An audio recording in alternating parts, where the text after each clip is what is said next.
नमस्कार। श्री गणेशाय नमः। ओम नमः शिवाय। ओम नमः शिवाय। श्रावण मास महात्म्य कथा में आज मैं अष्टाविंशो अध्याय का हिंदी में भावार्थ सुनाऊंगी। आज जो कथा सुनाऊंगी इसमें अगस्त्य जी को अर्घ्य दान की विधि बताई गई है। यह अभी कथा चली रही है पश्चिम प्रांत का और हिंदी प्रांत का इस समय भाद्र मास है, पर पुण्य उतना ही मिलेगा। आइए सुनिए और हमारे चैनल को सब्सक्राइब करिएगा, कथा को लाइक करिएगा, कमेंट्स में अपनी बातें लिखिएगा और शेयर करिएगा अपने प्रियजन के पास। ईश्वर बोले, हे ब्रह्मपुत्र, अब मैं अगस्त्य जी को अर्घ्यदान करने की उत्तम विधि का वर्णन करूंगा, जिसे करने से मनुष्य सभी वांछित फल प्राप्त कर लेता है। अगस्त्य जी के उदय के पूर्व काल का नियम जानना चाहिए। जब समरात्रि अर्थात 8 या 10 रात्रि उदय होने में शेष रहे, तब 7 रात्रि पहले से उदय काल तथा प्रतिदिन अर्घ्य प्रदान करें।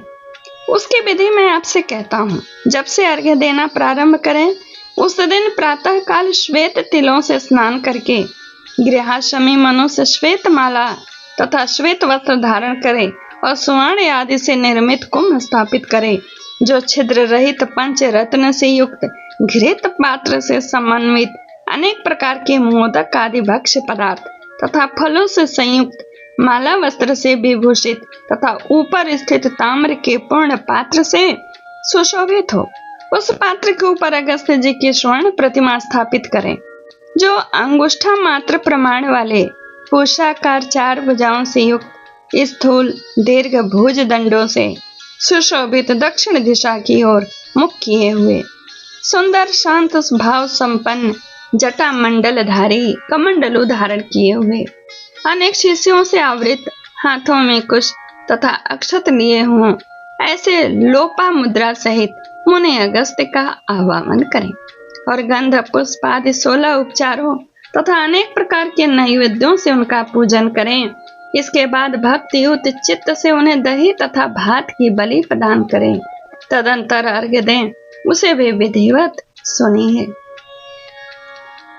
स्वर्ण, चांदी, ताम्र अथवा बांस के पात्र में नारंगी, खजूर, नारिकेल, कुष्मांड, करेल, करेला, केला, अनार, बैगन, बिजोरा, नींबू, अखरोट, पिस्तक, नील कमल, पदम, कुश, दुर्वांकुर, अनेक प्रकार के भी उपलब्ध फल तथा पुष्प, नानाविध भक्ष्य पदार्थ, सप्तधान्य, सप्तंकुर, पंच पल्लव और वस्त्र, इन पदार्थों को रखकर पात्र की विधिवत पूजा करें।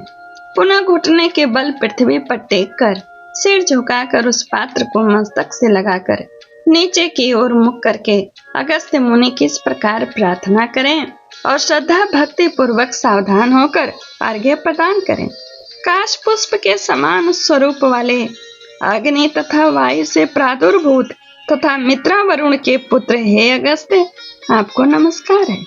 विंध्य की वृद्धि को रोक देने वाले, मेघ के जल का विष हरने वाले, रत्नों के स्वामी तथा लंका में वास करने वाले हे देवशे, आपको नमस्कार है। जिन्होंने आतापी तथा वातापी का भक्षण किया, लोपा मुद्रा के पति, महाबली तथा श्रीमान जो ये अगस्त्य जी हैं, उन्हें बार बार नमस्कार।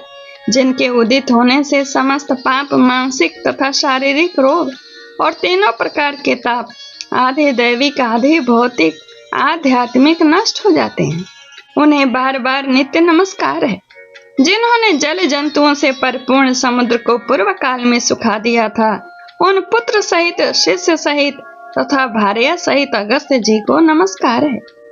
बुद्धिमान द्विजाति अगस्त्य नदभ्यः, इस वेद मंत्र से तथा शूद्र पौराणिक मंत्र से अगस्त्य जी को अर्घ्य देकर उन्हें प्रणाम करें।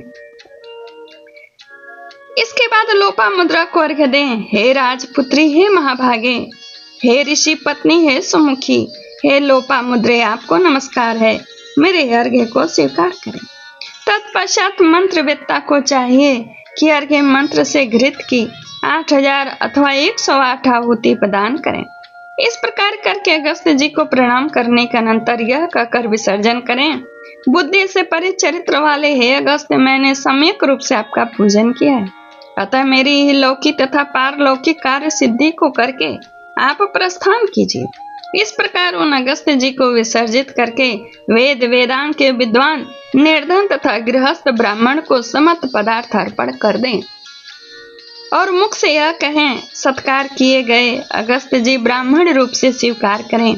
अगस्त्य ही ग्रहण करते हैं, अगस्त्य ही देते हैं और दोनों का उद्धार करने वाले भी अगस्त्य ही हैं। अगस्त्य जी को बार बार नमस्कार है। दोनों मंत्रों का उच्चारण करके दान करें। ब्राह्मण आदि पूर्वविहित वैदिक मंत्र का उच्चारण करें और शूद्र पौराणिक मंत्र का उच्चारण करें। तत्पश्चात स्वर्णमयी सिंह वाली, दूध देने वाली, बक्षड़ सहित चांदी के खुर वाली, ताम्र के पीठ वाली, अत्यंत सुंदर कांसे की दोहने से युक्त और घंटा तथा वस्त्र से विभूषित श्वेत वर्ण की धेनु प्रदान करें।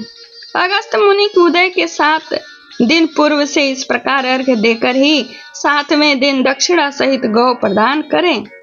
इस प्रकार इस व्रत को 7 वर्ष तक करके निष्काम व्यक्ति पुनर्जन्म को प्राप्त नहीं होता है और सकाम व्यक्ति चक्रवर्ती राजा होता है एवं रूप तथा आरोग्य से युक्त रहता है। ब्राह्मण चारों वेदों तथा सभी शास्त्रों का विद्वान हो जाता है। क्षत्रिय समुद्र पर्यंत समस्त पृथ्वी को प्राप्त कर लेता है। वैश्य धान्य संपदा और गोधन प्राप्त कर लेता है। शूद्रों को अत्यधिक धन, आरोग्य तथा सत्य की प्राप्ति होती है। स्त्रियों को पुत्र उत्पन्न होता है, उनका सौभाग्य बढ़ता है तथा घर समृद्धिमय हो जाता है। हे ब्रह्मपुत्र, विधवाओं का महापुण्य बढ़ता है। कन्या रूप गुण संपन्न पति प्राप्त करती है और दुखित मनुष्य रोग से मुक्त हो जाता है। जिन देशों में मनुष्यों के द्वारा अगस्त्य की पूजा की जाती है, उन देशों में मेघ लोगों की इच्छा के अनुसार वृष्टि करता है। वहाँ प्राकृतिक आपदाएं निर्मूल हो जाती हैं, व्याधियां नष्ट हो जाती हैं। जो कोई भी अगस्त्य जी की इस अर्घ्यदान का पाठ करते हैं अथवा इसे सुनते हैं, वे सर्वश्रेष्ठ मनुष्य पापों से छूट जाते हैं और पृथ्वी लोक में दीर्घ काल तक निवास करके हंस युक्त विमान से स्वर्ग जाते हैं। जो लोग जीवन पर्यंत निष्काम भाव से इसे करेंगे, वे मुक्ति के भागी होते हैं। यह अध्याय यहीं पूर्ण होता है। श्री स्कंद पुराण ईश्वर सनत कुमार संवादे श्रावण मास महात्म्य। ओम तत्सत। नमस्कार।